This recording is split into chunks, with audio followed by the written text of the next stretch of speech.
আসসালামু আলাইকুম এভরিওয়ান। কচুরমুখী সাধারণত ইলিশ মাছ ও চিংড়ি মাছ দিয়ে রান্না করলে সবচেয়ে বেশি ভালো লাগে, এটা আমরা সবাই জানি। কিন্তু অনেক সময় বাসায় ইলিশ মাছ চিংড়ি মাছ থাকে না। সেক্ষেত্রে কিভাবে রান্না করলে কচুরমুখী খেতে দারুণ লাগবে আমি আপনাদের সাথে আজকে এই রেসিপি শেয়ার করব। আজকে আমি কচুরমুখী রান্না করব তেলাপিয়া মাছ দিয়ে। আপনারা চাইলে বড় যে কোনো মাছ দিয়ে রান্না করতে পারবেন। আশা করছি ভালো লাগবে। এখানে আমি 1 কেজি পরিমাণ কচুরমুখী নিয়েছি। আমি এটাকে খুব ভালো করে আগে ধুয়ে নিয়েছি। কচুরমুখীতে প্রচুর ধুলা থাকে, আর এটা কাটার সময় হাত থেকে ধুলাগুলা সব কচুতে লেগে যায়, পরে উঠাতে সমস্যা হয়। এই কারণে কাটার আগে অবশ্যই এটা খুব ভালো করে ধুয়ে নিতে হবে।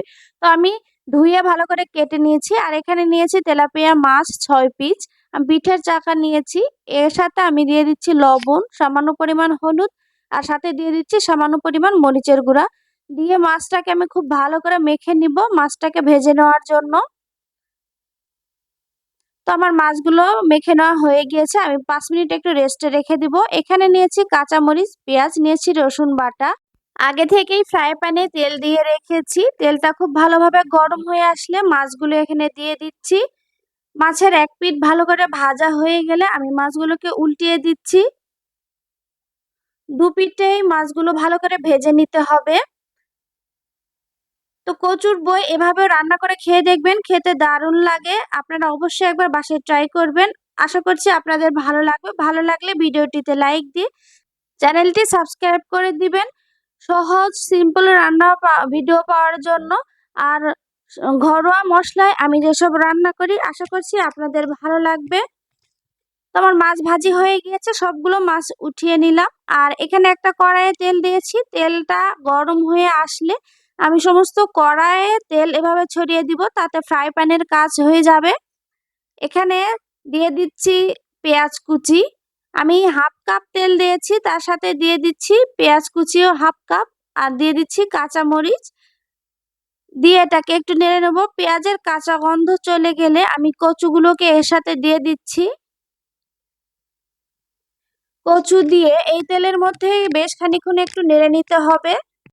কচুকে আগে তেল বা মশলায় ভালোভাবে যদি একটু ভেজে নেন, কচুর গায়ের যে পিচ্ছিল ভাব সেটা থাকে না।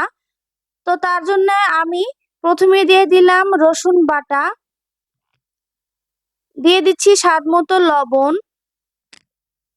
দিয়ে দিচ্ছি সামান্য ধনিয়া গুঁড়া, এরপর দিয়ে দিচ্ছি খুবই সামান্য ভাজা জিরা গুঁড়া, দিয়ে দিচ্ছি হলুদের গুঁড়া, এরপর দিয়ে দিচ্ছি মরিচের গুঁড়া। দিয়ে এটাকে আমি খুব ভালো করে কষিয়ে নিব। আর এখানে পানি ব্যবহার করছি না প্রথম অবস্থায়। তেলের উপরেই আমি মশলা সহ কচুটাকে খুব ভালো করে কষিয়ে নিব। আর এভাবে রান্না করলে খেতে দারুণ লাগে। আপনারা অবশ্যই একবার বাসায় ট্রাই করবেন, অনেক ভালো লাগবে। তো এটা বেশ খানিকক্ষণ এভাবে নেড়ে নিলাম। এ পর্যায়ে খেয়াল রাখবেন মশলা যেন একটু পুড়ে না যায়। মশলা পুড়ে গেলে কিন্তু তরকারির স্বাদ নষ্ট হয়ে যাবে। তো এবার আমি একটুখানি পানি দিয়ে দিলাম। পানি দিয়ে এটাকে আবার একটু নেড়ে এবার আমি ঢাকনা দিয়ে এটাকে ফুটতে দিব। আর তরকারিটার কালার কিন্তু বেশ সুন্দর হয়েছে, খেতেও কিন্তু দারুণ হবে, সেটা দেখেই বোঝা যাচ্ছে। তো বেশ খানিকক্ষণ জাল হবার পর তরকারিটা খুব ভালোভাবে বলক এসেছে এবং ঝোলটাও কমিয়ে এসেছে। আর এই মধ্যে আমি তরকারিতে বেশ কয়েকবার নেড়ে দিয়েছিলাম। এবার আমি খুব ভালো করে নেড়ে দিচ্ছি।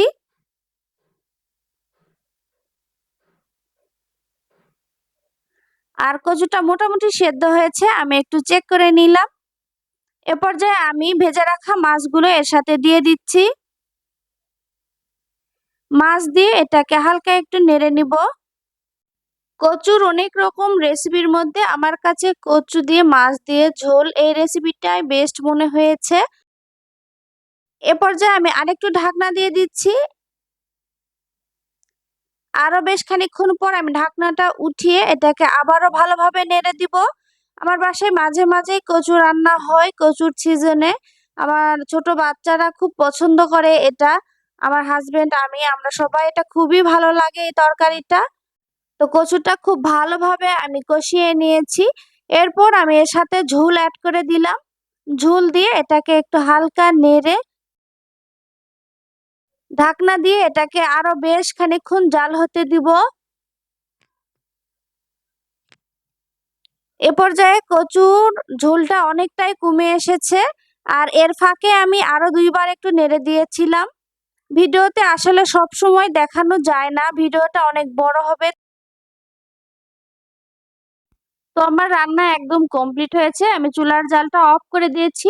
আর এই ফাঁকে লবণটাও চেক করে নিয়েছিলাম, লবণ একদম ঠিক আছে। সব শেষে আমি ভাজা জিরা গুঁড়ো একটু উপরে ছড়িয়ে দিচ্ছি সুঘ্রাণের জন্য। এবার আমি ঢাকনা দিয়ে ঢেকে দিচ্ছি। বেশ খানিকক্ষণ পর আমি আপনাদের সাথে পরিবেশন করছি। দেখুন আমার তরকারিটা কতটা সুন্দর কালার এসেছে আর খেতে দারুণ হয়েছে। আপনারা অবশ্যই একবার বাসায় ট্রাই করবেন। আজকের মতো বিদায় নিচ্ছি। আল্লাহ হাফেজ।